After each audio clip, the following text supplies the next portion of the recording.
ಎಲ್ಲರಿಗೂ ಹೊಸ ವರ್ಷದ ಹಾರ್ದಿಕ ಶುಭಾಶಯಗಳು. Happy new year. ಈ ವರ್ಷ ನೀವು ಕಂಡ ಎಲ್ಲ ಕನಸು ನನಸಾಗಲಿ. ಆ ಪರಮಾತ್ಮ ನಿಮ್ಮೆಲ್ಲರಿಗೂ ಒಳ್ಳೆ ಆರೋಗ್ಯ ಬಗ್ಗೆ ಕರುಣಿಸಲಿ ಅಂತ ವಿಶ್ ಮಾಡ್ಕೊಂತ ಈ ವರ್ಷದ ಮೊದಲನೇ ವಿಡಿಯೋನ ಶೇರ್ ಮಾಡಕತ್ತೀನಿ ರೀ. ಪ್ರತಿ ವರ್ಷದಂಗೆ ಈ ವರ್ಷನೂ ನಿಮ್ಮ ಸಪೋರ್ಟ್ ಇರಲಿ. ನನ್ನ ವಿಡಿಯೋನ, ನನ್ನ ರೆಸಿಪಿಗಳನ್ನ ನೋಡಿ ಹರಸಿ ಹಾರೈಸ್ರಿ. ನಿಮಗೆ ಯಾವ ಥರದ ವಿಡಿಯೋ ಅಥವಾ ಯಾವ ಥರದ ರೆಸಿಪಿ ಬೇಕು ಅಂತ ಕಮೆಂಟ್ ಮಾಡಿ ತಿಳಿಸ್ರಿ.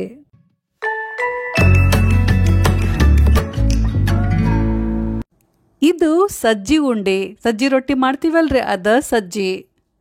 ಜವಾರಿ ಸಜ್ಜಿ, ಆರ್ಗ್ಯಾನಿಕ್ ಬೆಲ್ಲ ಮತ್ತು ಶ್ರೀಕೃಷ್ಣ ತುಪ್ಪ ಬಳಸಿ ಒಂದು ವಿಶೇಷವಾದ ಉಂಡೆ ಮಾಡಕತ್ತೀನಿ ರೀ.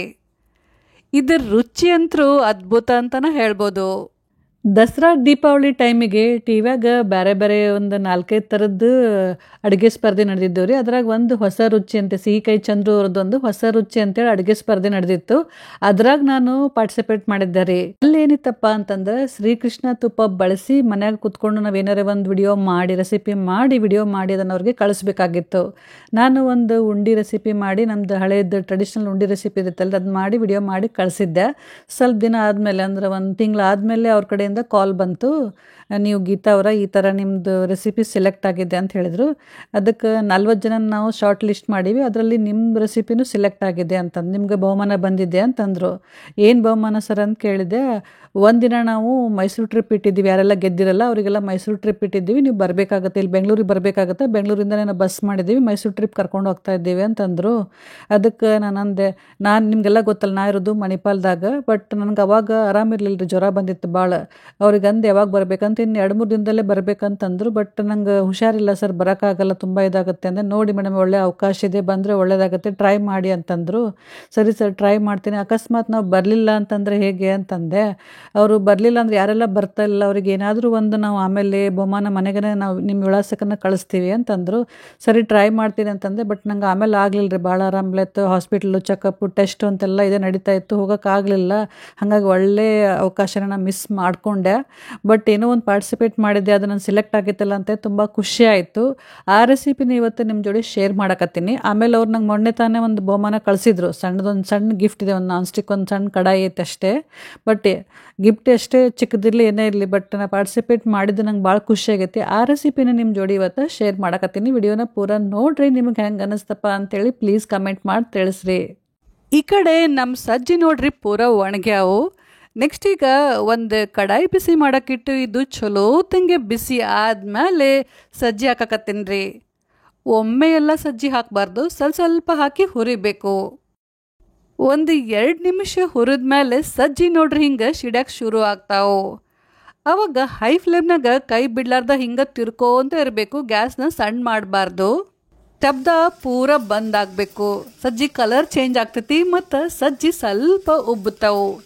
ಅಂದ್ರೆ ಅವಾಗ ನಮ್ಮ ಸಜ್ಜಿ ಚಲೋ ತೆಂಗೆ ಹುರಿದಾವ ಅಂತ ಹೇಳಿ ಅರ್ಥ. ಈಗ ನೋಡ್ರಿ ನಮ್ಮ ಸಜ್ಜಿ ಎಷ್ಟು ಚಲೋ ತೆಂಗೆ ಹುರಿದಾವು. ಈಗ ಇವನ್ನ ಒಂದು ಪ್ಲೇಟ್ನಾಗ ತೆಗೆದು ಉಳ್ಕಿದ್ದು ಎಲ್ಲ ಸಜ್ಜಿನ ಹಿಂಗೆ ಹುರಿತೀನಿ. ಎಲ್ಲ ಸಜ್ಜಿನ ಹುರಿದ್ಮೇಲೆ ಸ್ವಲ್ಪ ಅವನ್ನ ತಣ್ಣಗಾಗಕ್ಕೆ ಬಿಟ್ಟಿದ್ದೆ. ಪೂರ ತಣ್ಣಗಾದ್ಮೇಲೆ ಈಗ ಮಿಕ್ಸಿ ಮಾಡ್ಕೊಳಕತ್ತೀನಿ ರೀ. ಈಗ ನೋಡ್ರಿ ಉಂಡಿಗೆ ಸಜ್ಜಿ ಹಿಟ್ಟು ರೆಡಿ ಆಯ್ತು.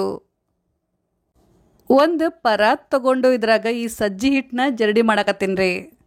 ಜರಡಿ ಮಾಡ್ಲಾರ್ದ ನಾವು ಹಂಗೆ ಉಂಡೆ ಮಾಡಿದ್ರೆ ಉಂಡೆ ಅಷ್ಟು ಚಲೋ ಆಗೋದಿಲ್ಲ. ಈಗ ಜರಡಿ ಮಾಡಿದ್ಮೇಲೆ ಹಿಟ್ಟು ನೋಡ್ರಿ ಎಷ್ಟು ಮಸ್ತ್ ನೈಸ್ ಆಗೈತಿ. ಈ ಹಿಟ್ಟನ್ನ ನಾನು 1 ಕಪ್ ತೊಗೊಂಡು ಅಳತೆ ಮಾಡಕತ್ತೀನಿ ರೀ. 1 ಕಪ್ಗಿಂತ ಸ್ವಲ್ಪ ಜಾಸ್ತಿ ಐತಿ. ಈಗ ಇದ್ರಾಗ ಬೆಲ್ಲ ಹಾಕಬೇಕು. ಬೆಲ್ಲನ ನಾನು ತುರಿವಿ ಮನೆಯಾಗ ತುರಿದಿಟ್ಕೊಂಡೇನಿ.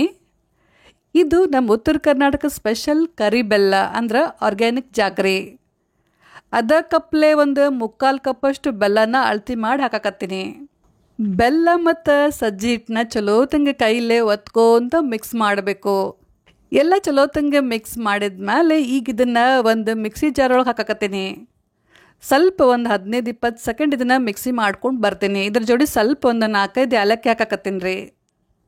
ಈಗ ನೋಡ್ರಿ ಬೆಲ್ಲ ಮತ್ತು ಹಿಟ್ಟು ಎರಡು ಹೆಂಗೆ ಚಲೋ ತಂಗೆ ಹೊಂದ್ಕೊಂಡು, ನಾವು ಕೈಲಿ ಎಷ್ಟು ಚಲೋ ತಂಗೆ ಮಿಕ್ಸ್ ಮಾಡಿದ್ರು ಅವು ಸರಿಯಾಗಿ ಹೊಂದ್ಕೊಳ್ಳೋದಿಲ್ಲ. ಅದಕ್ಕೆ ಸ್ವಲ್ಪ ಹೊತ್ತನ ಮಿಕ್ಸಿ ಮಾಡಿಕೊಂಡ್ರೆ ಭಾಳ ಚಲೋ ಆಗ್ತೈತಿ. ಇದನ್ನು ಮತ್ತೆ ವಾಪಸ್ ಅದ ಪರಾತ್ನೆ ಹಾಕಿದ್ದಾರೆ. ನೆಕ್ಸ್ಟ್ ನಾ ಈಗ ಉಂಡೆ ಕಟ್ಟಬೇಕು. ಉಂಡೆ ಕಟ್ಟಕ್ಕೆ ನನಗೀಗೇನು ಮುಖ್ಯವಾದ ಸಾಮಗ್ರಿ ಬೇಕಪ್ಪ ಅಂತಂದ್ರೆ ತುಪ್ಪ. ಮತ್ತು ಅದ ಕಡಾಯಿನ ಬಿಸಿ ಮಾಡೋಕ್ಕಿಟ್ಟು ಅದ್ರಾಗ ಇನ್ನೊಂದು ಸ್ವಲ್ಪ ಶ್ರೀಕೃಷ್ಣ ತುಪ್ಪ ಹಾಕಕತ್ತೀನಿ ರೀ. ತುಪ್ಪ ಎಲ್ಲ ಪೂರ ಕರಗಿದ ಮೇಲೆ ಗ್ಯಾಸ್ ಆಫ್ ಮಾಡಿದ್ಯಾ. ಸ್ವಲ್ಪ ಇದನ್ನು ತಣ್ಣಗಾಗೋ ತನಕ ಬಿಡ್ತೀನಿ. ಈಗ ಸ್ವಲ್ಪ ತುಪ್ಪ ಇದ್ರಾಗ ಹಾಕಿ ಮಿಕ್ಸ್ ಮಾಡ್ತೀನಿ.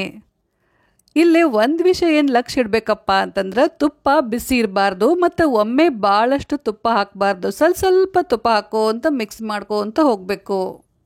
ಈ ಉಂಡೆ ಟೇಸ್ಟು ತುಪ್ಪದ ಮೇಲೆ ಡಿಪೆಂಡ್ ಆಗಿರುತ್ತೆ. ಅದಕ್ಕೆ ಆದಷ್ಟು ಒಳ್ಳೆ ಕ್ವಾಲಿಟಿ ತುಪ್ಪ ಯೂಸ್ ಮಾಡಿದ್ರೆ ಭಾಳ ಚಲೋ ಆಗ್ತೈತಿ. ಅದಕ್ಕೆ ನಾ ಇವತ್ತು ಶ್ರೀಕೃಷ್ಣ ತುಪ್ಪ ಉಪಯೋಗಿಸಿ ಉಂಡೆ ಮಾಡಕತ್ತೀನಿ ರೀ. ಉಂಡೆ ಕಟ್ಟು ಹದ ಬರೋದನ್ನ ಸ್ವಲ್ಪ ತುಪ್ಪ ಹಾಕೋ ಅಂತ ಮಿಕ್ಸ್ ಮಾಡ್ಕೋ ಅಂತ ಹೋಗಬೇಕು. ಇದಕ್ಕೆ ಕರೆಕ್ಟ್ ಇಷ್ಟ ಅಳತಿ ತುಪ್ಪ ಬೇಕಪ್ಪ ಅಂತ ಹೇಳೋಕ್ಕಾಗಂಗಿಲ್ಲ. ಉಂಡೆ ಕಟ್ಟು ಹದ ಬರೋತನ ನಾವು ತುಪ್ಪ ಹಾಕೋ ಅಂತ ಮಿಕ್ಸ್ ಮಾಡ್ಕೊತ ಹೋಗ್ಬೇಕಾಗ್ತೈತಿ. ಹಿಂಗೆ ಮುಷ್ಟಿ ಮಾಡಿ ನೋಡಬೇಕು. ಉಂಡೆ ಕಟ್ಟು ಹದ ಬಂದಿತ್ತಪ್ಪ ಅಂತಂದ್ರೆ ಅವಾಗ ತುಪ್ಪ ಹಾಕೋದನ್ನು ನಿಲ್ಲಿಸ್ಬೇಕು. ಈಗ ಮೊದಲನ್ನ ಫ್ರೈ ಮಾಡಿ ಇಟ್ಕೊಂಡಿದ್ನಲ್ರಿ ಅಂಟು ಮತ್ತು ಡ್ರೈ ಫ್ರೂಟ್ಸ್ ಅವನ್ನ ಹಾಕಿ ಚಲೋ ತಂಗೆ ಮಿಕ್ಸ್ ಮಾಡಕತ್ತೀನಿ. ಎಲ್ಲ ಸರಿಯಾಗಿ ಮಿಕ್ಸ್ ಮಾಡಿದ್ಮೇಲೆ ಕೈನ ಕ್ಲೀನ್ ಮಾಡ್ಕೊಂಡು ಬಂದೆ ರೀ. ಈಗ ಕೈಯಾಗ ಸ್ವಲ್ಪ ಉಂಡೆ ಮಿಶ್ರಣ ತಗೊಂಡು ಹಿಂಗೆ ಚಲೋ ತಂಗಿ ಒತ್ಕೋಂತ ಉಂಡೆ ಕಟ್ತೀನಿ. ಪಾಕ ಮಾಡೋಕ್ಕೆ ಬರಂಗಿಲ್ಲ ಅಂತ ಅಣ್ಣವ್ರಿಗೆ ಇದು ಒಂದು ಬೆಸ್ಟ್ ರೆಸಿಪಿ ಅಂತಲೇ ಹೇಳ್ಬೋದು. ಸರಿಯಾಗಿ ಒತ್ತಿ ಉಂಡೆ ಕಟ್ಟೋದು ಭಾಳ ಮುಖ್ಯ. ಟೈಟಂಗಿ ಒತ್ತಿ ಉಂಡೆ ಕಟ್ಟಿದ ಮೇಲೆ ಉಂಡಿನ ಸ್ವಲ್ಪ ಹೊತ್ತನ ಅಂಗೈಯಾಗ ಆ ಕಡೆ ರೋಲ್ ಮಾಡಬೇಕು. ಅಂದ್ರೆ ಅವಾಗ ಉಂಡಿಗೊಂದು ಶೈನಿಂಗ್ ಲುಕ್ ಬರ್ತೈತಿ. ಉಂಡೆ ನೋಡೋಕೆ ಭಾಳ ಚಂದ ಕಾಣಿಸ್ತೈತಿ. ಹಿಂಗೆ ನಾನು ಉಳ್ಕಿದ ಉಂಡೆನೂ ಕಟ್ತೀನಿ. ಈಗ ನೋಡ್ರಿ ಎಲ್ಲ ಉಂಡೆ ಕಟ್ಟಿದ್ಯಾ. 1 ಕಪ್ ಸಜ್ಜಿ ಒಳಗೆ ಮೀಡಿಯಮ್ ಸೈಜಿಂದು 10 ಉಂಡೆ ಆಗ್ಯಾವು. ಈಗ ನೋಡ್ರಿ ಶ್ರೀಕೃಷ್ಣ ತುಪ್ಪ ಬಳಸಿ ಮಾಡಿದಂಥ ನಮ್ಮ ಉತ್ತರ ಕರ್ನಾಟಕ ಸ್ಪೆಷಲ್ ಮಸ್ತ್ ಘಮ ಘಮ ಸಜ್ಜಿ ಉಂಡೆ ರೆಡಿ ಆದವು. ಒಂದು ಉಂಡೆ ನಿಮ್ಗೆ ಮುರಿದು ತೋರಿಸ್ತೀನಿ ನೋಡ್ರಿ. ಶ್ರೀಕೃಷ್ಣ ತುಪ್ಪ ಬಳಸಿ ಇವತ್ತು ನಾ ಮಾಡಿರುವಂಥ ಈ ಉಂಡೆ ರೆಸಿಪಿ ನಿಮ್ಗೆ ಲೈಕ್ ಆಗಿರ್ಬೋದು ಅಂತ ಅನ್ಕೋತೀನಿ. Thank you. ಮಸ್ತ್ ಆಗ್ಯಾವ ರೀ.